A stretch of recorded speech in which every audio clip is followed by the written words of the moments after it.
Aqueles 3 gols aí, no dia seguinte, o Kaique França se redimiu na rede social, no seu Instagram, pediu desculpa aí à torcida bugrina, mas hoje de forma espetacular, 2-0, e o Guarani, então, nesse jogo que marca aí a 100ª partida do Isaac, o Bugra é líder, hein? 15 pontos, o Paysandu e Brusque ambos com 14, mas o Brusque joga amanhã, joga em casa, o Brusque joga em casa com o Anápolis, e o Paysandu joga na segunda-feira em casa também contra o Floresta. Comentando, oi Tigrão, Barra 0, Guarani 2. Meu caro Edu Pinheiro, uma vitória importantíssima do Guarani na Arena Barra, na cidade de Camboriú, em Santa Catarina, 2-0. Guarani muito organizado, muito objetivo ofensivamente e muito eficiente defensivamente.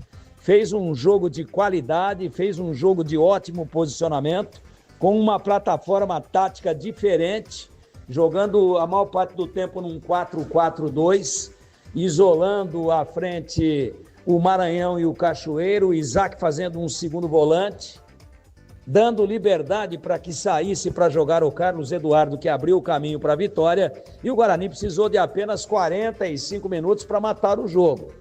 Fez 1-0 com o Carlos Eduardo e no finalzinho, aos 47 do segundo tempo, o gol do Jonathan Costa de ombro, meio esquisito, numa falha grotesca de posicionamento do miolo de zaga da equipe do Barra.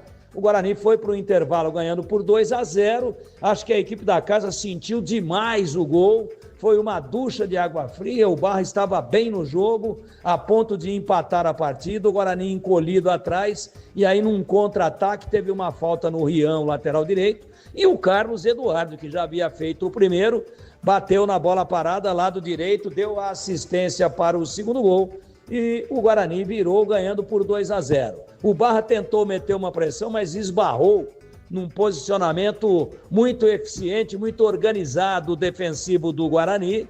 Martelou, mas não teve mais o mesmo ímpeto da primeira etapa. Não fez, por exemplo, com que o Kaique França trabalhasse tanto como no primeiro tempo.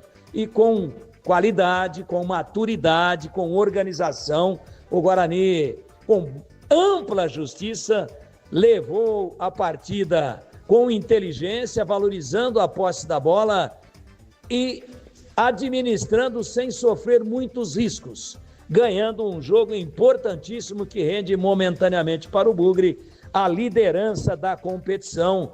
Ao final, grande vitória do Guarani fora de casa em Santa Catarina. Para mim, placar absolutamente justo, que premiou a equipe que mostrou mais organização, mais qualidade e um melhor plano de jogo ao final. Para mim, justo sim.